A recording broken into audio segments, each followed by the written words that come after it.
ಹೇಗೆ ಮನೆಯಲ್ಲೇ ಗ್ರಾನುಲಾನ ಮಾಡ್ಕೋಬೋದು ಅಂಥೇಳಿ ಈ ರೆಸಿಪಿಲಿ ತೋರಿಸ್ತಾ ಇದ್ದೀನಿ. ಯಾಕಂದರೆ ಮನೆಯಲ್ಲೇ clean and natural ingredients use ಮಾಡೋದ್ರಿಂದ ಪ್ರಿಸರ್ವೇಟಿವ್ಸ್ ಇರಲ್ಲ. ಸೀಡ್ಸ್ ಮಿಕ್ಸ್ನ ತೊಗೊಳ್ಳಿ. ಸೊ ಇದಕ್ಕೆ ಕ್ವಾಕರ್ದು ಮಲ್ಟಿಗ್ರೇನ್ ಓಟ್ಸ್ನ ಆ್ಯಡ್ ಮಾಡಿ. ಇದರಲ್ಲಿ ಓಟ್ಸು, ವೀಟು, ಬಾರ್ಲಿ, ರಾಗಿ ಹಾಗೆ ಫ್ಲೆಕ್ಸ್ ಸೀಡ್ಸ್ ಕೂಡ ಇರುತ್ತೆ. ಸೊ ಇದೆರಡೂ ಕೂಡ ಮಿಕ್ಸ್ ಮಾಡ್ಕೊಳ್ಳಿ. ಫ್ಲೇವರ್ಗೆ ನಾನು 1 ಸ್ಯಾಶೆಟ್ ಕಾಫಿ ಪೌಡರು, ಸ್ವಲ್ಪ ವೆನಿಲಾ ಎಸೆನ್ಸ್ ಕೂಡ ಹಾಕೋತಾ ಇದ್ದೀನಿ. ಸೊ ಇದಕ್ಕೆ ನಾನು 1 ಸ್ಪೂನ್ ಪೀನಟ್ ಬಟರ್ ಹಾಕೋತಿದ್ದೀನಿ. ಸೊ ಮೆಲ್ಟೆಡ್ ಡಾರ್ಕ್ ಚಾಕ್ಲೇಟ್ನ ಹಾಕೋತಾ ಇದ್ದೀನಿ. ಸೊ ಇದನ್ನು ನೀವು ಕ್ಲೀನಾಗಿ ಫಸ್ಟ್ 1 ರೌಂಡು ಮಿಕ್ಸ್ ಮಾಡ್ಕೊಂಬಿಡಿ.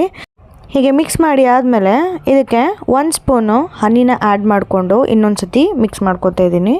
ಕ್ಲೀನಾಗಿ ಮಿಕ್ಸ್ ಮಾಡಿಕೊಂಡು ಈವನ್ನಾಗಿ ಸ್ಪ್ರೆಡ್ ಮಾಡಬೇಕು. ಸ್ಪ್ರೆಡ್ ಮಾಡಿ ಆದಮೇಲೆ ನಾನು ಇದನ್ನು ಅವನ್ನಲ್ಲಿ 230 degree Celsius for about 10 minutes ಬೇಕ್ ಮಾಡ್ಕೊತಾ ಇದ್ದೀನಿ. ಓಟ್ ಮೀಲ್ಗೆ ಯೂಸ್ ಮಾಡ್ಬೋದು, ಯೋಗರ್ಟ್ ಜೊತೆ ಯೂಸ್ ಮಾಡ್ಬೋದು, ಹಾಗೆ ಸ್ಮೂದೀಸ್ ಕೂಡ ಯೂಸ್ ಮಾಡ್ಬೋದು. ಟೇಸ್ಟು ಕೂಡ ಅಷ್ಟೇ ಚೆನ್ನಾಗಿರುತ್ತೆ. ಇನ್ನಷ್ಟು ರೆಸಿಪೀಸ್ಗೋಸ್ಕರ ನನ್ನ ಪೇಜ್ನ ಫಾಲೋ ಮಾಡ್ಕೊಳ್ಳಿ.